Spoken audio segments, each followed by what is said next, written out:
Hello everybody and welcome back to the channel. Today we're going to break down the kits of Brieg and Veronica. I'm so excited. They both look absolutely stunning, and I just wanted to kind of like reflect a little bit upon like what their kits, what kind of like what that opens up for opportunities in terms of builds and playstyles. But without any further ado, let's get right into it because I hate long intros and I'm so excited. We're starting off with Brieg, who's an ice 5-star knight. I was about to say warrior, but no, he is a knight. He has a health imprint, which is inherently going to make him very, very bulky. And let's check out. I've already seen this video or these previews once, but I haven't really analyzed them. So it's kind of like it's a mix of like first impressions and just like overall analysis. And can increase his health further through his imprint concentration. Skill 2, Spirit Lord's Protection. Okay, so Spirit Lord's Protection grants a barrier to all allies with 3 turns and Perception. And if I remember it correctly, Perception is something that like Violet has that grants the caster like 15% extra crit and critical hit and critical hit damage, if I remember it correctly. So you could potentially get away with, if I am correct, building him with like 85% crit rate. But that crit damage is he's going to hit hard if you have him at a very high crit damage build. Grants a barrier to all, and it scales proportional to the caster's max health, so you want him to be really, really tanky. So I don't know if like you need high attack on him. We'll see. For 3 turns, and Perception to the caster for 3 turns. Grants an extra turn to the soulboard increases barriers. It depends on how big the barriers get, but like, is this really good? I don't know how I feel about the soul burn effect, but barrier strength increases proportional to the caster's max health. When 10 soul is consumed, increases barrier strength. It's a pretty decent barrier, I'd say, on tanky characters. I think with which you want to play him with, it is going to be substantial, and like you maybe have like a Solitaria hiding or like a range of the guiding light. It would help them stay hidden. Skill 3, Limitless Sword. Attacks the enemy with a sword, dispelling all buffs. Okay, so it's not that like not crap, but it's not that thing they've been doing where they only like decrease cooldowns by 1 turn of 2 buffs or whatever. It dispels all buffs, so it's a full-on strip and decreases defense and speed for 2 turns. Interesting. Speed decrease is very powerful and increases effectiveness of this attack by 50%. That is gonna make him be able to, if you build him with high effectiveness. But I get, we're gonna have to see what his S1 does, but like, I don't see why you would only essentially build so far like effectiveness, I suppose, for this skill alone. But this helps him up so he can put some stats into other, allocate some stats into other stats. Whatever. Damage shall increase. Oh yeah, he is a max health skill. You just want to slap on as much HP on him as possible then. Sword arts. Attacks the enemy with a sword, dispelling all buffs, before decreasing defense and speed for 2 turns. It's on a 5-turn cooldown, so it's a pretty hefty cooldown, but I think the gimmick is attack by 50%. Damage dealt increases proportional to the caster's max health. Skill 1, Shadow Swordsmanship. Attacks the enemy and increases combat readiness of the caster. That is good to make him cycle quicker. Damage dealt increases. He also has fighting spirit, which means he gets stacking attack. Damage dealt increases proportional to max health. He is 100% max health scaling then after attacking when consumes all fighting spirit to dispel all debuffs from the caster. A full-on cleanse on himself and activates limitless swords. That's the S3, I think, against the enemy with the highest attack. This is really important because this will make him target, like, even if you have somebody who's stealthed, he can target like a Spectre Tenebria, he can target a Landy hiding. This makes him incredibly powerful. Attacks the enemy and increases combat readiness of the caster by lots up to of 20%. damage. Damage dealt increases proportional to the caster's max health. After Okay. attacking, when Fighting Spirit is full, consumes all Fighting Spirit Oof, to dispel that all animation, the debuffs from S1 animation caster, is so and satisfying. activates limitless sword arts against the enemy with the highest attack. Very, very Brieg's nice. artifact. He will have some good PvE and PvP uses with this. And then the artifact increases hit chance, not critical hit chance, but it's hit chance. So he will be better against evasion units if you put him on this artifact. And he penetrates the target's defense by 8%. This is not by any means a bad artifact. It actually seems pretty damn strong. However, we're gonna get into it a little bit later, but I think there are some better choices for him specifically. It doesn't say that the target's defense, like it's not only single target, so it seems to be overall. So you could potentially put this on like ML Landy if you don't have Elbers, and you can put this on like pretty much any tank that wants to kind of like damage, Broken Will of the Priest. deal damage. A token that once belonged to a high priest. It symbolizes a faithful heart towards Noyas. Increases hit chance by up to 20%. The Let's Shadow see. Elves, who chose a noble cause over the throne.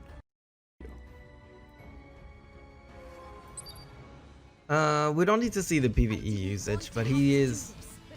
You can go see that for yourself if you'd like. But I think this showcase is like 10 minutes or something for only PvE. But essentially, what I'm thinking, just like right off the bat, is that he kind of works a little bit like he's kind of like this weird, like Remnant Violet meets ML Landy. In the sense that he has this fighting spirit mechanic, and he kind of works like Remnant Violet that way. That when it's when his bar builds up fully, he will just like go on the highest attack one. So essentially, what I'm thinking is that a counter build will be very, very, very strong on him. Essentially, since he also cleanses himself.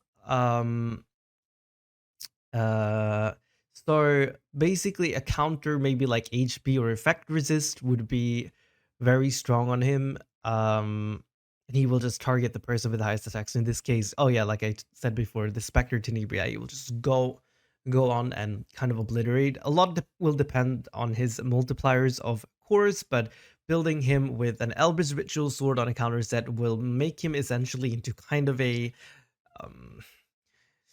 like ish Landy playstyle that he will just counter over and over and over again and build up his rage bar. And if I understood it correctly, yeah, he will build it up and can activate off of like a dual attack or a counter attack. It doesn't have to be on his turn when to proc his ultimate. Let's see here. I mean S3. I tend to refer to S3 as ultimate. How's that? Are you ready to order? I'll show you the real deal. Oof. Meta's a bit slower. I'm trying to speed things up. We have. Are you ready? I want to see him like with full rage. God, I'm just like skipping everything for. Oh, here. You'll pay for your I think this is on his turn though. I wonder what they have built him with. Oh yeah, there goes somehow. How much damage is that though? He has 24k HP. Wait, how much was that? You degrade yourself. That is a 9k. not cheap. That's pretty damn good. That's pretty damn good. Like, in World Arena, it's still gonna be like, in RTA, it's still gonna be like, oh yeah, you can just kind of ignore him, but then if you put him on Elbrus, he still has a chance to counterattack. So I think he might be really, really strong. I'm not gonna lie. In PvE usages, I mean, Expedition, they obviously showcased him in, but honestly, I think he'll just generally be really, really strong. For PvP, like the complete buff strip, and him targeting the character with the highest attack, very significant. Overall, I think this is a very solid unit. He is still like RNG if you put him on a counter, of course, but he doesn't have that RNG aspect that Remnant Violet has, with him having to evade or get one-shotted, because he will be extremely bulky if you build him with a lot of defense and a lot of HP. which she scales off of 2. Um, Beware though that limited Lilias is around the corner, and yeah, just beware of that. So we have Veronica this time. Veronica is a 4-star fire ranger, and it has been forever since they've done a 4-star, I've heard. She looks absolutely gorgeous, and she counters some people call her like a budget pirate flan, but the thing is, we'll go through it, but Veronica's- she has a speed imprint and critical hit chance personal like imprint concentration. Her speed is 121, which is not bad. It's pretty fast, and with the 10 plus speed imprint, she is going to be really, really strong. Anyone with the speed imprint is essentially has It's a 4-star usage fire outside of their elemental. kit. Vampire Hunt. At the start of the turn, dispels immortality from all enemies. This is something important to mark though. This is only at the start of her turn. So if you outspeed Veronica, people will still have their immortality intact. It ignores effect resistance, and it ends someone's turn when the enemy is granted immortality, increases combat readiness. She will push herself up if the enemy is granted immortality. However, so if you have somebody really fast to go, who like can one shot, let's say they have like a really like fast Kisei who just one shots one target, then Veronica will push herself up, At the and end of someone's turn, when the enemy is granted immortality, increases combat readiness of the caster by up to 20%. Skill 3, nice. Chain Explosion. Yeah, Bloodblade Carrion has been awfully quiet lately ever since Veronica got announced. No, I'm kidding. But yeah, I think she's gonna be one of those who suffers because she starts off with that immortality buff, and it is going to boost up Veronica instantly then. 20%. Skill 3, Chain Explosion. Attacks the enemy dispelling 2 buffs. This is what I talked about with Brieg. Like, she dispels only 2 buffs, which is usually enough, but there are a lot of buffs right now with anti-crit and then like shield, and then you have like immunity, so you know. But she decreased defense and a bomb. A critical hit will grant an extra turn. With Veronica, you're gonna want to build crit.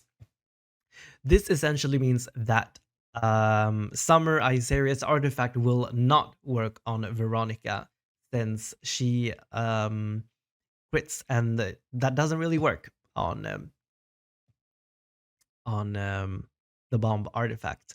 And if you build her with no crit, she's not going to be granted that extra turn, but she might be able to be played a little bit more like Pirate Captain Flan, for example, with detonating bombs. But it's going to be interesting to see what builds people come up with her. Attacks the enemy, dispelling 2 buffs, before inflicting decreased defense and bomb for 2 turns. A critical hit will grant an extra turn. Oof. The When animation 20 is really souls nice. consumed, ignores effect resistance. Skill 1, Rapid Fire. Tags the enemy by shooting, increases combat readiness of the ally with the highest combat readiness except for the caster. So essentially it's like a Mediator Kawaric or Summon Luluka. For those of you who use them, it's incredibly powerful, and it detonates bomb effects. I wonder, like, you could play her with just like effect and like 0 crit, but then you wouldn't get that extra turn though. Fire. Attacks the enemy by shooting and increases combat readiness of the ally with the highest combat readiness, except for the caster, by up to 15%. Veronica is very interesting. At the She end has a the lot of turn, potential. Detonates bomb effects inflicted on the target. The captain of the Slayers who hunts vampires. Players can meet the new 4-star hero, Veronica, via the connection mission, which is unlocked after clearing episode 5, chapter 3-5. I wonder, is she gonna like, what is her like damage? Does she need an extra turn? That is my question.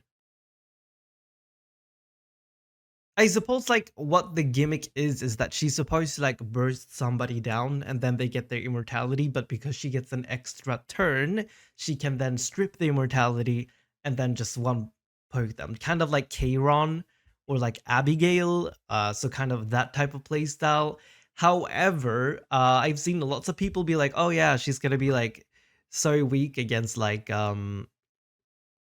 I mean, she's gonna like hard counter like ML Celine, which is a fair point with immortality. However, critting ML Celine, we all know how that goes. She will just cleanse herself off of the bombs and just obliterate Veronica, because Veronica is probably gonna be pretty squishy Before inflicting decreased defense unless you and build a bulk bunch of for bulk 2 on her. turns, a critical hit will grant an extra turn. When 20 soul is consumed, ignores effect. I'm thinking you either build her with very, very high speed and you know, attack and all of that, or you'll build her like slower and bulkier and rely on her pushing herself up with the enemy getting granted immortality. Very interesting. I see two different build paths being. Skill 1. I'm definitely going to try out both. Let's see how she plays. Let's see how she plays. Oh. Take down anyone. Okay, so here they have Ran going first, and Veronica is... Where is Veronica? She's actually third. How should we do this? But she pushes herself off Whether you due to win or Karen. lose. Definitely, this is definitely going to shut down the Bloodblade Karen defenses. There's no way around it. And she can soul burn. If you put her on a... Never mind. She doesn't need to like... She doesn't automatically dispels the immortality, that is. Tomorrow. You'd better stand down. And my opponent. Interesting, because she didn't like burst her down instantly, so her removing immortality didn't really do anything except on Karen this turn. I'll carve you up. Excuse me. Shall I attack? Like the wind. Again, then they'll just clean up. Let me see this. Next match. Players, attack. So here she goes first. So disappear. There's no way around it. Cover me. If What meaningless. interesting. The thing is, like, if Veronica goes first, you kind of like she only dispels the immortality on her turn, and not if it appears after she has taken her turn. So if Veronica goes first, essentially what happens here, Celine gets her immortality and just, you know, gets to keep it.